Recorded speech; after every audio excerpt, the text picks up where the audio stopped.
Hey, also, I wanted to share with you my most recent experience visiting the Walt Disney Family Museum, which is located in the Bay Area, specifically here in San Francisco at the Presidio. If you're not familiar with the Presidio, it's a former military barracks dating back to the Civil War, which, I mean, honestly, if you were going to be stationed anywhere during the Civil War, you hit the lottery if you got stationed at the Presidio. I mean, it literally overlooks the Golden Gate. I mean, I can't even. I mean, it's since been obviously converted into public space. It's essentially federal land. It's a park space. A lot of the barracks have been converted into museums, i.e. the Walt Disney Family Museum, which was created and curated by Diane Disney, Walt's daughter. There's lots of other stuff going on there. Most famously is one of the headquarters for Lucasfilm, which I will be touring next week for my birthday. I've never been. I'm so fucking excited. Unlike Walt Disney Family Museum, where you need a media escort in order to post any photos or video footage on public forums, you are allowed to vlog at Lucasfilm, so I'm over the moon excited to do that. So stay tuned, that vlog is coming. But anywho, the Walt Disney Family Museum, for somebody who is of the Bay Area, from the Bay Area or not, like myself, as somebody who spent their first 30 years in Orlando, growing up, going to the parks, being fortunate enough to go to the parks, and becoming a Disney nerd through and through, and then moving across the country to the Bay Area in 2012, and happening across this museum, which I didn't even know was out here when I moved out, has been a blessing, because I can scratch that itch when I can't get to Disneyland or Disney World. And regardless of whether you are about this Disney life or not, it is worth the price of admission, which is $25, because of the import of the museum itself, because of the importance of Walter Elias Disney on 21st century, on Americana. So again, regardless of whether or not you're into Disney, it is an amazing museum about American history, about Americana, about pop culture history, and certainly about art history in the 21st century.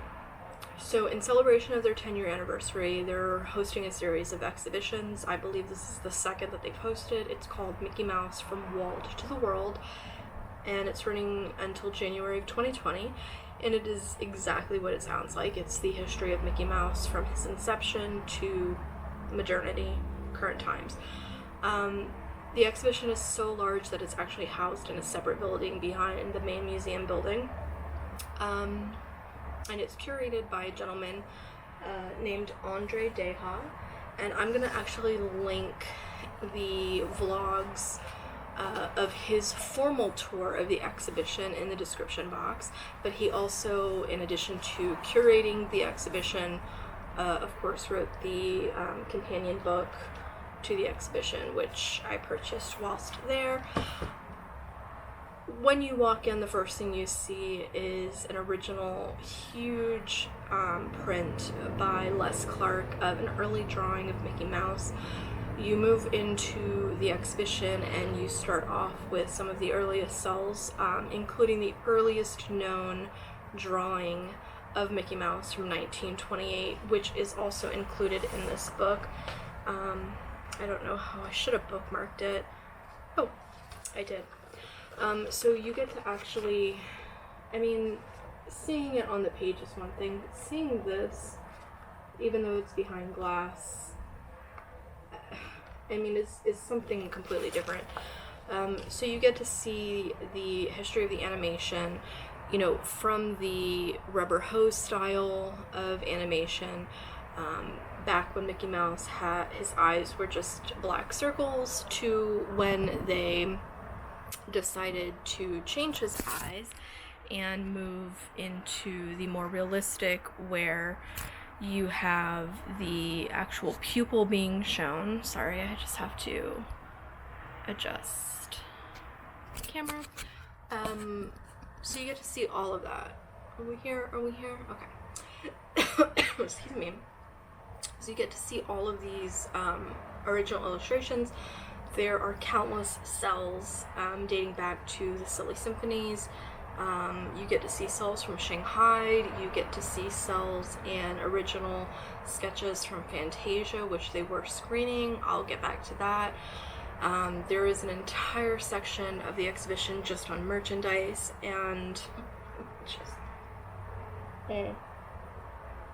the original 1928, first ever Mickey and Minnie plush stuffed animal, anything.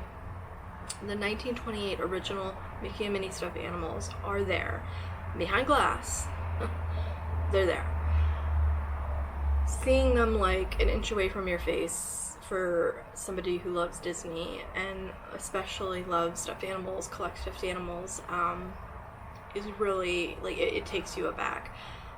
They have marionettes from the late 1920s, early 1930s. They have, I will insert a picture and hopefully I won't get sued, but they have a 4-foot tall wooden paper mache carousel figurine from a Parisian carousel from 1929. They have original Mickey Mouse Club Mouseketeer guitars and ukuleles. They have merchandise that has been acquired from estate sales over the past couple of decades. Just the most obscure official and unofficial merchandise that just takes your breath away. Then you get to the original old men. Now, there were classically 18 old men. They don't showcase all 18. They showcase about, I think, 9 or 10 of them. But they start with Ub Iwerks and they move forward towards some of the more recent animators who are still alive and have most recently animated things literally as recent as like Coco and Moana. But anyways, I did not get these at the Walt Disney Family Museum, although they are for sale there. I did buy these earlier. I bought these in February at the Odyssey Center at Epcot at the 2019 Flower and Garden Festival, but I did get the 9 Old Men animation box, and I did get the 9 More Old Men animation box, because obviously we couldn't come up with a more creepier nickname for the original 18 animators.